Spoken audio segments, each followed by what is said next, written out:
I'm very sorry that when I accepted the invitation, I didn't know that we were going to have the National Executive Committee meeting, which started at 10. And I've been given strict instructions to come back.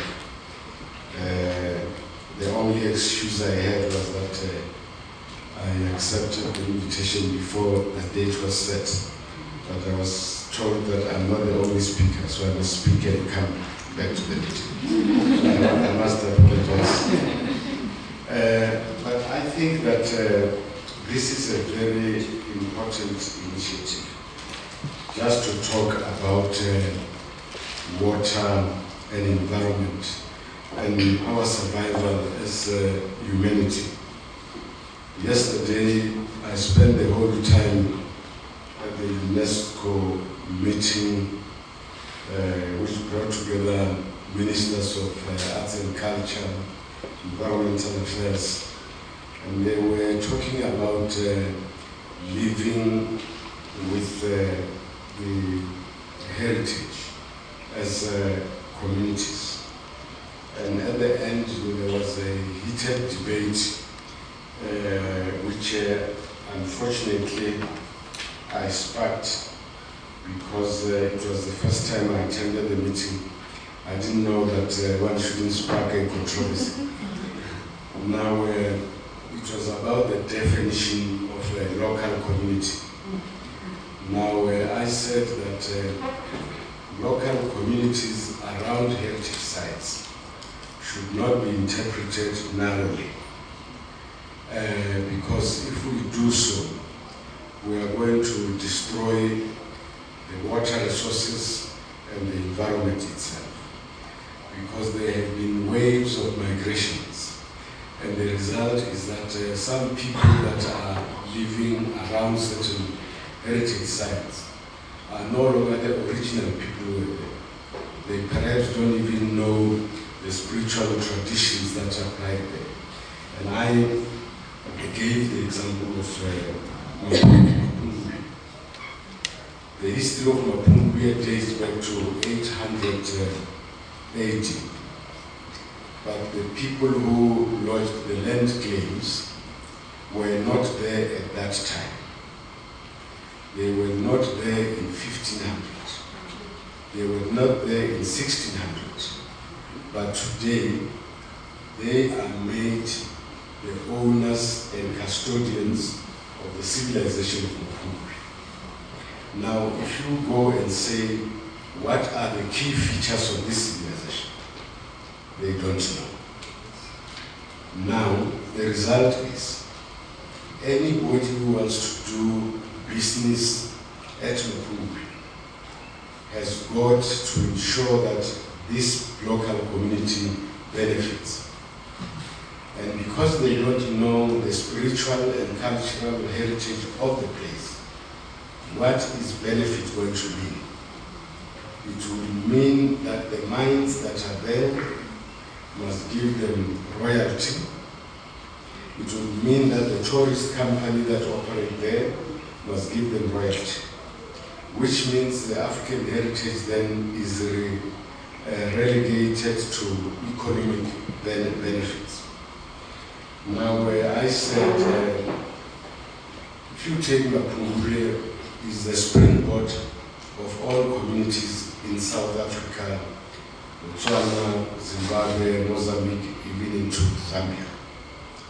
And Professor Sleti helped me to say we should actually talk about a transboundary Mapungwe heritage, which is wider than the heritage of a few people around there.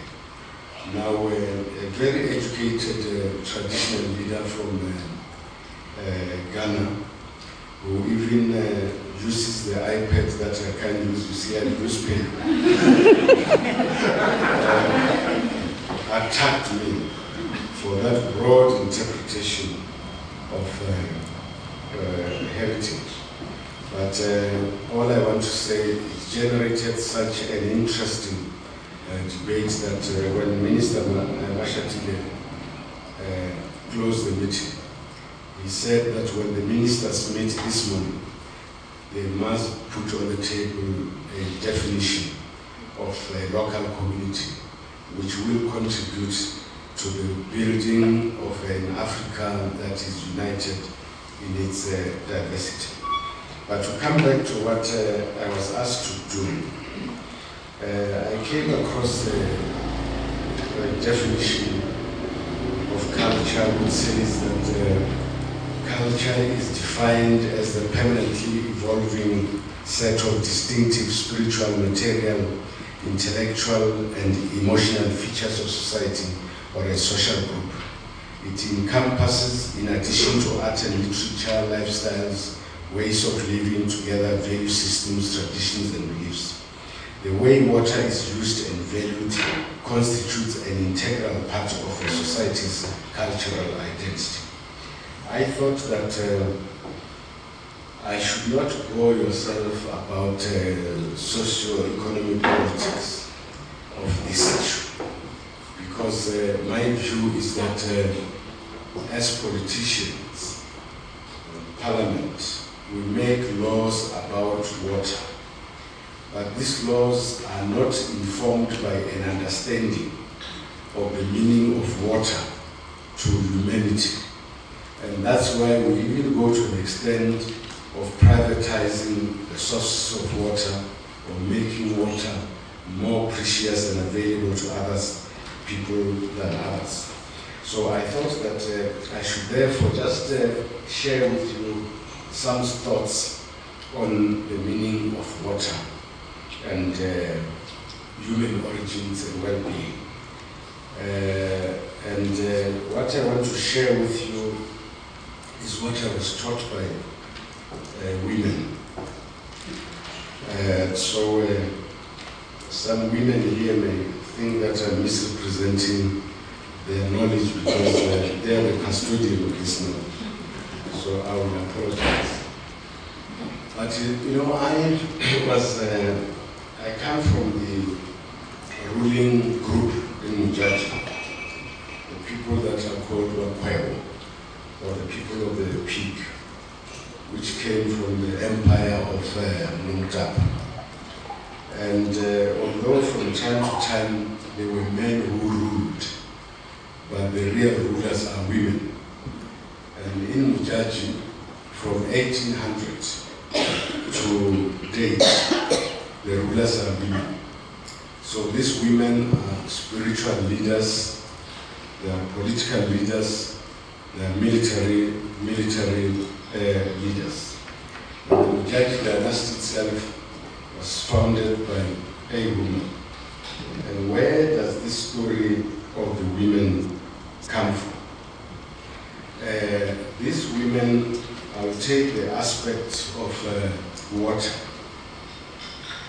These Mujaji rulers, they are said to be the incarnation of a rain goddess, which is a spiritual being. Now, on earth, the rain-making center of this dynasty was at Great Mapunupi. And if you read the works of Professor Ramshai, you will also find that when the time for plowing comes, women will wake up to go to that place and find the seeds. And they didn't know where the seeds came from. They would say these seeds were put there by a rain goddess. Now, this rain goddess, today we find names like Taba Mohali, others call it Mahalisberg. We have Maluti Mountains, we have Intabazaga Lundi in the Eastern Cape, Maluti Mountains in KZN, Lundi River in Zimbabwe. We have Urundi in KZN, we have Burundi or Burundi. And we spend a lot of money on language development at universities. And And if you ask the language specialist what all these names mean, they don't know. But they are very educated. But the literate women who taught me say that before anything was there was a woman. And this woman was called Saba Nyadaj, which means the leader of the cave. Now, in this cave, which existed before existence, there was a python, or a python god, Domba Nedemba. And there was a white crocodile, Zambe.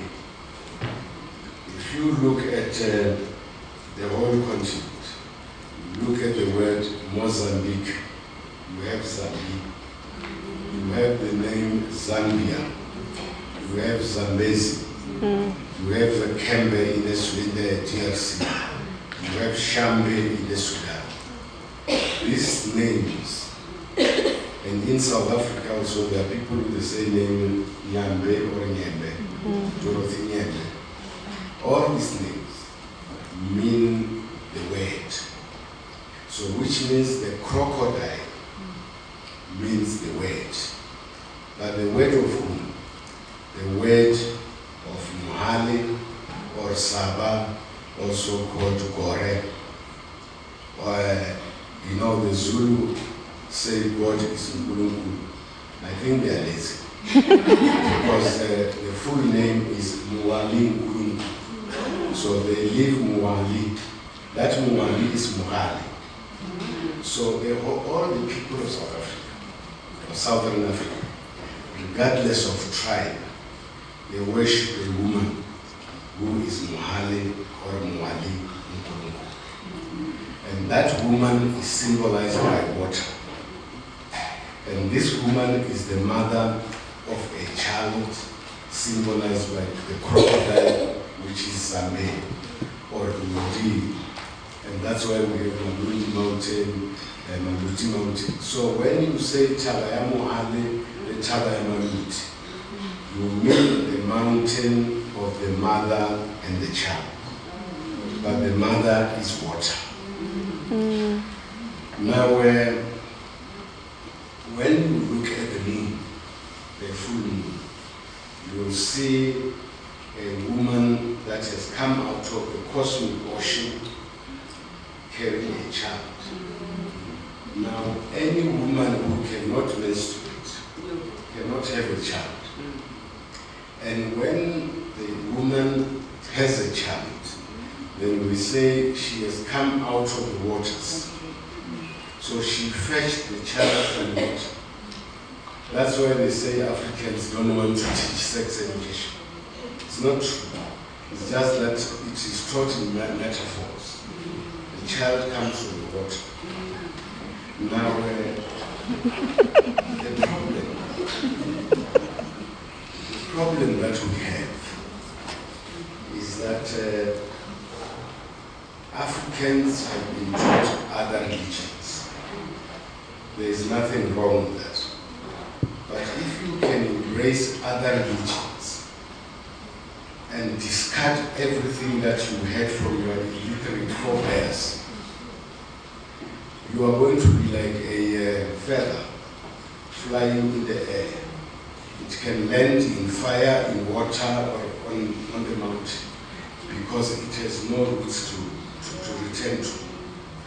And actually, if you look at this philosophy of the old people, it doesn't contradict anything. It's just deeper than what we have learned from outside. Now, if you have something deeper, why do you learn something and replace what you have? Maybe you should just complement what you have with what you learn somewhere. But let me come back to the topic. You see, the sun that we see, before the sun rises, towards the end of June, there is, I say, a cosmic ocean. There are 3 stars, which are 3 in 1, called the stars of the Orion Belt. These are also called the peaks. And these stars are called the python. That's why there's a python dance in Venda. Now, these stars disappear and appear at the end of June. When they appear, then the sun follows. But the sun comes out of the water. Because the sun represents that light. You see the fire in the water. So the fire comes out of water in the same way that it is symbolized there. Now when the sun arises, it is born out of water. That water is Mahali, is the mother. Now what happens then, the gods, by gods I mean spiritual or light beings, are born in August. That's why August, before politics, August is a women's month because it is a month of creation of the gods. And these gods were celebrated by a festival of lights, which the Hindu people still do, but they do in September. But now, the birth of the gods in August is followed by the birth, the African New Year. Why African New Year? The sun travels from the Tropic of Capricorn from June for 3 months and arrived at the equator on the 21st and the 22nd of September, which we call the vernal or spring equinox. Now on the 23rd, the sun crosses the equator into the southern hemisphere. So the 23rd is the actual African New Year. But you see, when that happens, there are certain stars that appear. It is the central star surrounded by 7 other stars, which are called, in my native language, Kilemela. That's called Izilimela in Zulu, Silimela in Sotho, Chirimela in Tsonga, Chirimela in Kalanga, Kilimia in Swahili. Now, that's why from September, we say Kiselemo, Ikilemo, is Chirimo, which means it's the time to plow. How do we know it's the time to plow? We are told by the stars. And the stars therefore say, traditional healers, go and prepare the fields because the rain is coming. But don't plow after the first rain, because the first rain is sent by the gods to killing the evil spirits and remove all things that are. So rain is associated with religion, with God and gods.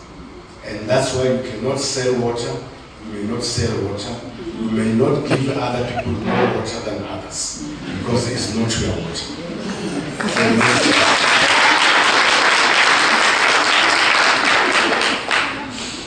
Now, right now, from the first at Mujaji, there will be every year, there are rain-making ceremonies. These ceremonies were common to all the people of the continent. But because we think civilization means stop what you are doing and do what you are taught by others, we stop the rain-making ceremonies. And rain-making ceremonies, with respect, is much more important than going into the church and asking somebody to pray for your well health and you pay money, because it's about you and your health. It's not about other people. And we say so the first prayer must be for everybody, not for you as the individual. Because if you perish alone and others are safe, at least humanity is safe. Now, in October, October, the people of Njaji still practice these rainmaking ceremonies. And with the support of Sun Parks and the Department of Environmental Affairs, we thought that this thing must not be limited to Njaji. It must embrace all the people of South Africa. We took the ceremony to Mapungubwe. And I was just talking to the people of the Sun Park. I was disappointed because there's going to be a launch of Mapungubwe Heritage Roots. And the foundation of Mapungubwe Heritage, it is the rain-making goddess, Muhale, Ngulukulu, the Venda call it Nwali, the Tsonga call it Nwari, but the bottom line, that is the goddess of all the people of South Africa and Africa. But of course, if you take those who are Roman Catholic, you will know that Mary, Mother of Jesus, is central. We do hail Mary, she's central. So you can say that in all Rome, they worship this planet Venus as a woman goddess. So the feminine principle is important. And that's why maybe when we talk about this 21st century as the African century, we must add that it is the women's century. I say this because if you take the zodiac of Dendera, the oldest zodiac in the world, number 11, the sign number 11, is a woman who is kneeling, pouring out water. That woman is called Khuluma. And then the Greek called this woman Canopus. But that woman, this century in which we are, is the century of the rain goddess. Now, if we are serious about water and environmental preservation, we must revive this veneration of the female principle. We should not be in the 21st century debating whether men and women are equal. Because the truth is that women are more equal than men. That's why we say that women can multitask. But in practice, a woman gives birth to a son who cannot walk and talk. They raise that son. The next time this son is the king, the mother has got to cook for the king. That's how unfair life is. But to come back to water, after the rain ceremony in October, September, October, people are planning. That whole period needs water. Now, in November, the plants that have been sown during this period germinate and grow. They need water. And it is also taboo. You can't kill any female animal. You can't abuse any pregnant woman. You can't cut any tree because everything is holy. And this holiness is not possible without water. So the fertility of the earth depends on water. Now in December, the new moon announces that first fruit celebrations will start.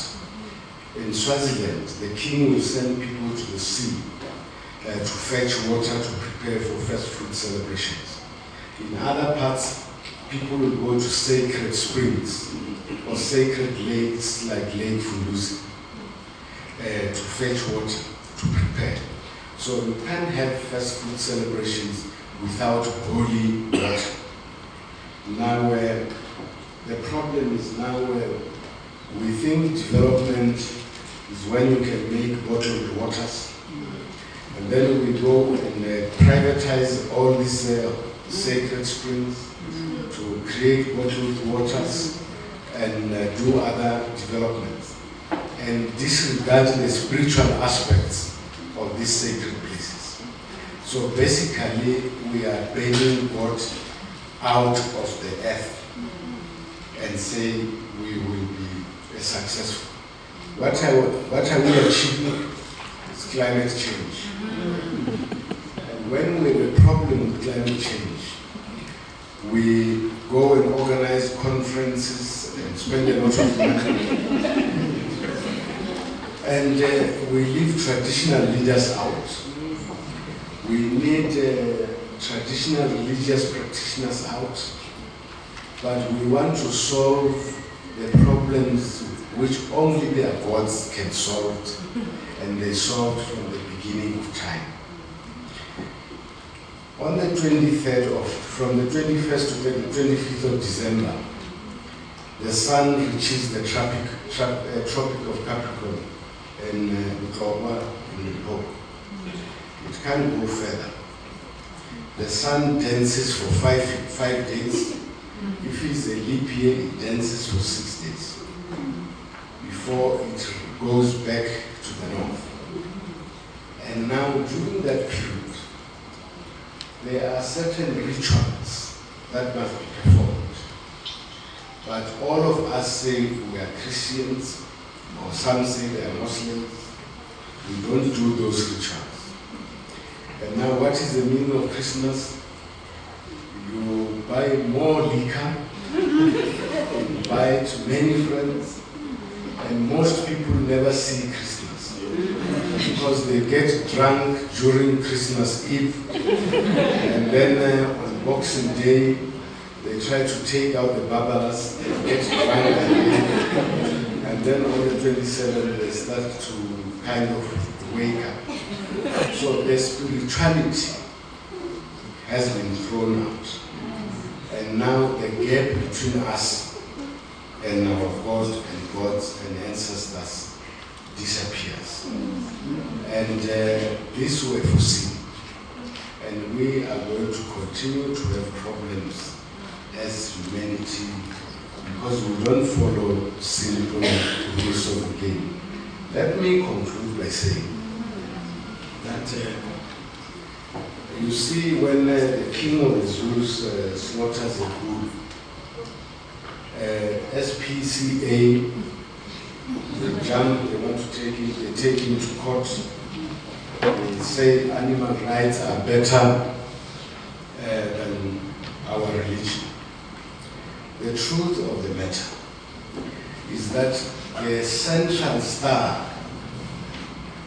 and that announces the rain is called the bull of heaven, Mongwe mates, surrounded by 7 other stars. Now, when we kill the bull on earth, we are sacrificing to the bull in heaven to thank that bull for having sent the rain and the fertility of the soil. So what is happening up and down, as above, so below, is the same. Now, on the 21st and the 22nd of March, the sun crosses the equator. We say it's Easter. But what it means is that the sun leaves the southern hemisphere into the northern hemisphere because it must look at the people in both. But that is the peak of harvest, which means everybody must harvest and have harvest festival. Which means lazy people will not celebrate because they will have nothing to harvest.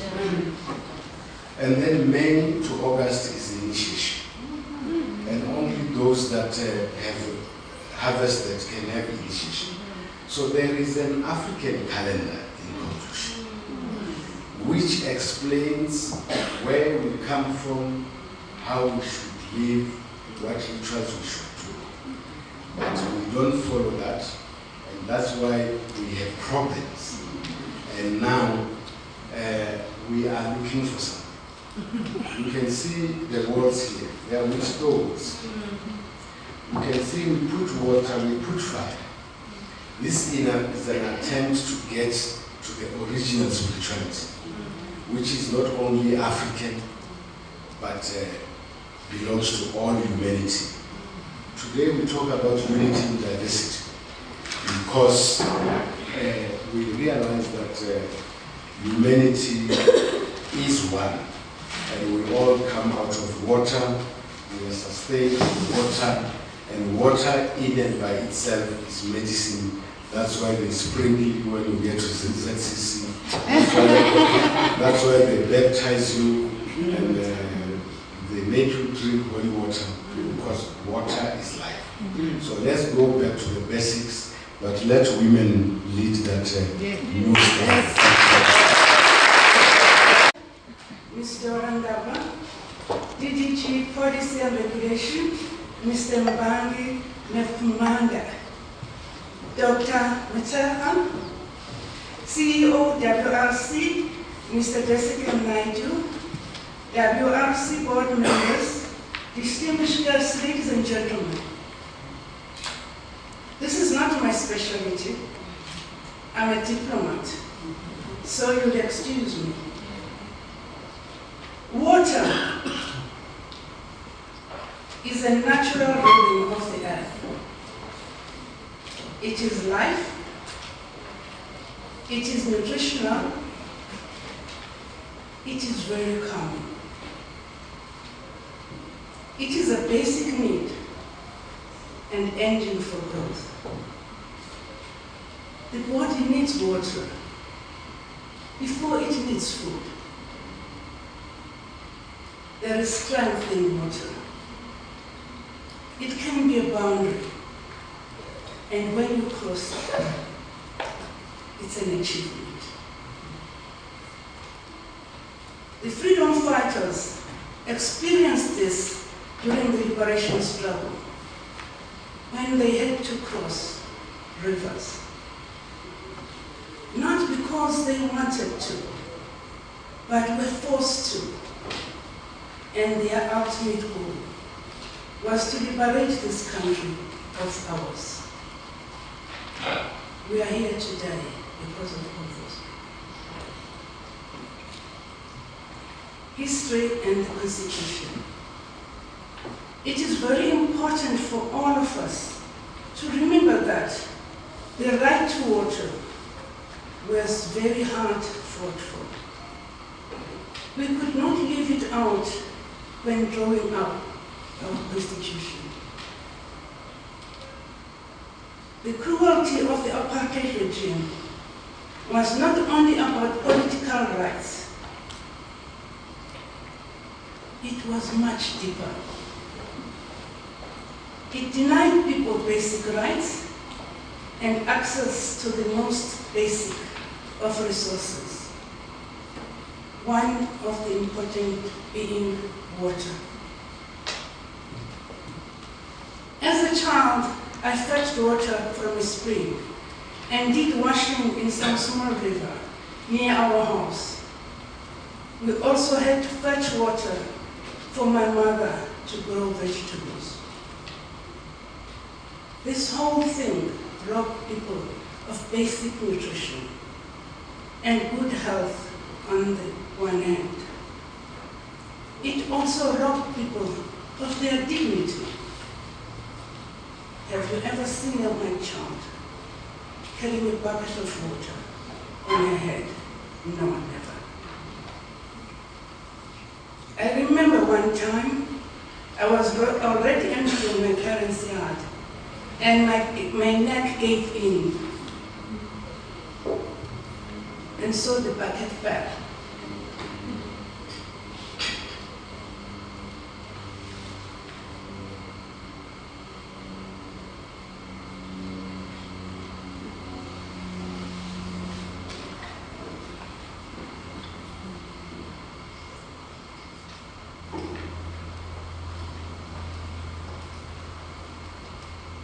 I cried hard, but I had no choice but to go back to the river. Difficult access to water, or things we should take for granted, like keeping ourselves and our children clean, means robbing people of their dignity. Our liberation struggle was about all these things, a right to basic needs for all our people, and a right to dignity. And I think that's paramount, that dignity, to be respected as a human being. Our people demanded that this right be recognized and enshrined in 1996 because they knew that 65% to 70% of your entire mass is made up of water, and that nearly 80% of diseases in developing countries is linked to poor water and sanitation conditions. We are one of the few countries in the world that enshrine the basic right to sufficient water in our Constitution. In terms of the 1996 Constitution, everyone has the right to have access to sufficient food and water. Water supply and sanitation in South Africa is characterized by both achievements and challenges. At the advent of democracy, President Mandela's new elected government inherited huge services backlogs with respect to access to water supply and sanitation. However, the role played by stakeholders such as water boards, research and training institutions, municipalities, business and civil society in ensuring that our people enjoy to the fullest their constitutional right to access to clean and safe water can never be overestimated. Today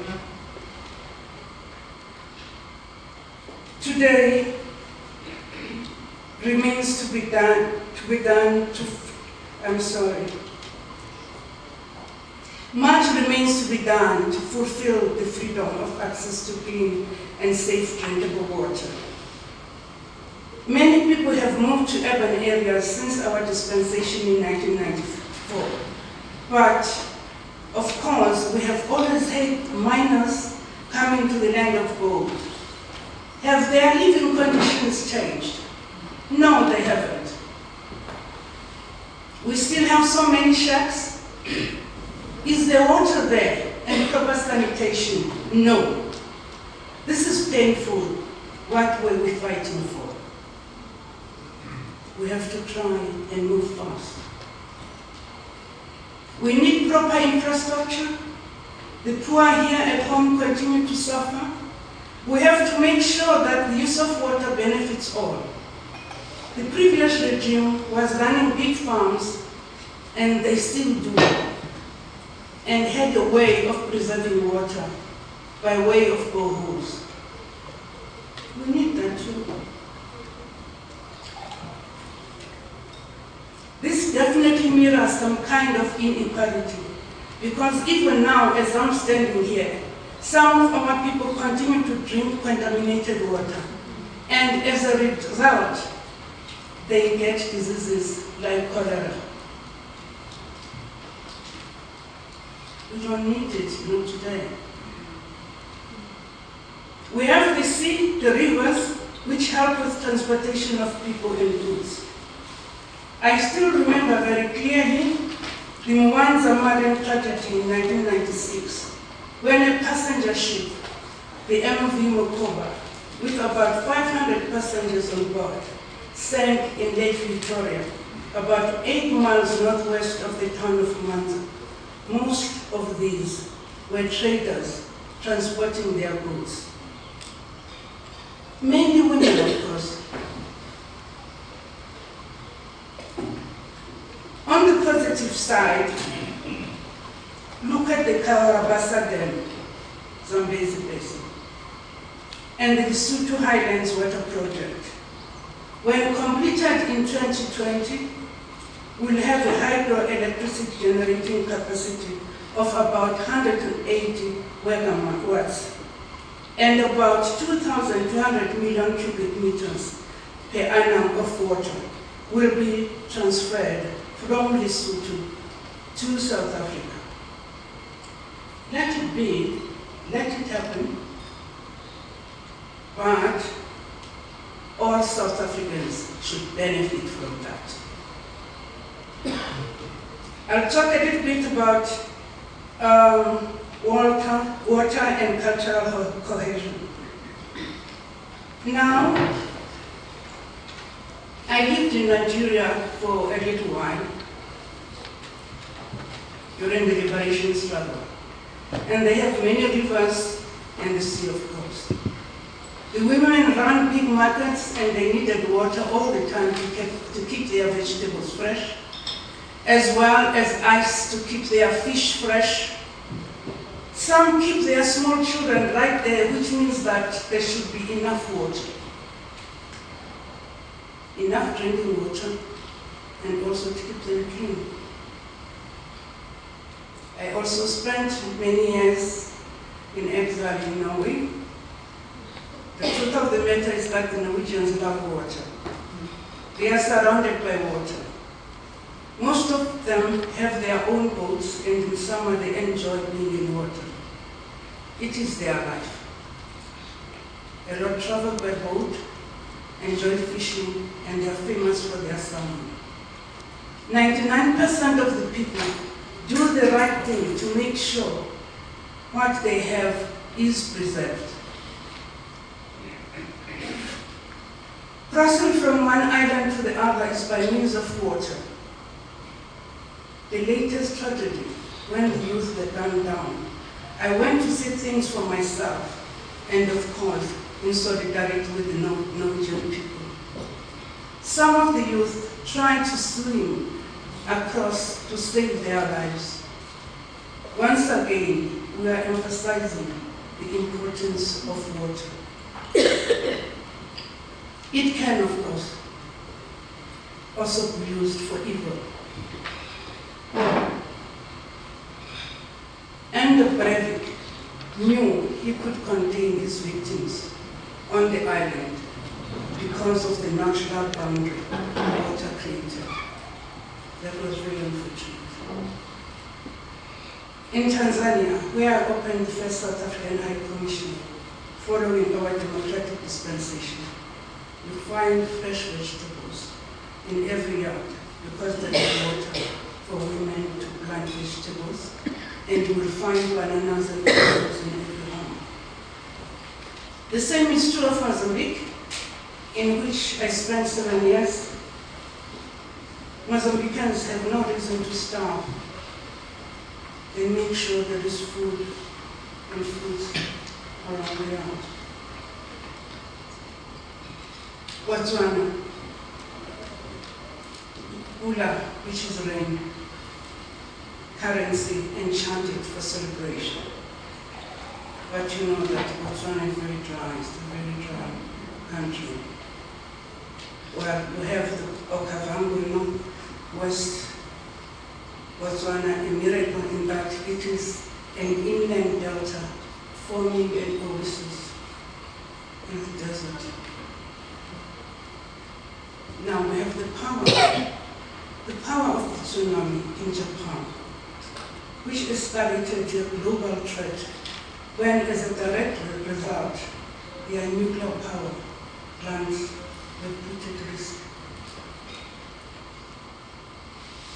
It's a pity that Comrade Ewa is not here, because he knows so much about the surroundings where we are today. We see water around in the front as well, and there is a wonderful place out there where you go and pray to the ancestors or remember your beloved ones who died during the liberation struggle. And then you take off your shoes, of course, and then you come out. When you come out, you can't just come out without washing your hands. There is water there. That's another importance of water. We can never do without water. In conclusion, one can go on and on, but this connection of water to our individual cultures, while different in different places, unites us as we use water as our connector of people and a connector of worlds. Our real everyday world to the spiritual world. I thank you. Communicate with you in this great event. It's always a privilege to speak to people about water, especially people who are passionate about water. And it's also a great privilege for me to be here at this heritage site. It's very impressive, and I can feel it in my emotions. It speaks to me. Although I may come from a different branch of culture, I think in terms of the human condition, we really are one, and we can feel certain things. And I have a very good sense of a heritage awareness within the space. I'm going to use this machine, but I'm also working from my computer. So we're doing things in a dualistic manner. The title of my presentation is essentially 3 glimpses of South African water history, from the pre-colonial to the present. When I was asked by Anya first to make the presentation, she said I have 10 minutes. And then in one of the early emails yesterday, it was 20 minutes, so now I have the privilege of speaking 30 minutes. So I'd like to speak to you in some very general context, and my whole cultural training was from a European perspective, but I spent 11 years in African communities in South Africa. It was probably the most enriching period of my life. And Dr. Macheka, I'm very familiar with Queen Mojaji, and especially the linkages with the Venda civilization. It's very important. Let me speak about what I think about history, and maybe we can meet each other halfway. Sorry, am I turning it on? Okay. The leitmotif, the leading idea, comes from Chambers, who interprets Theodore Adorno on the issue of the aesthetics of art. Let's think about it of life and the human condition as something which makes those of us who are historically unconscious aware of the epoch in which we live in. It is when aesthetics are turned into ethics, we reach a point of poetics that exceeds political thought. That in itself could create the sense of us being able to subject the world to our will, which we usually do. We constantly shape the world in which we're living. Now, I want to argue that nurturing a sense of social ecology in our focus on the hydrosphere's history should inspire us to realize that humankind is merely an extension of nature. I think that is probably where I, as a historian, can probably link up very well with what scientists are thinking, and at the same time, I hear the indigenous voice of traditions that go back many hundreds of years, many thousands of years, and literally probably many millions of years. Right. Sorry,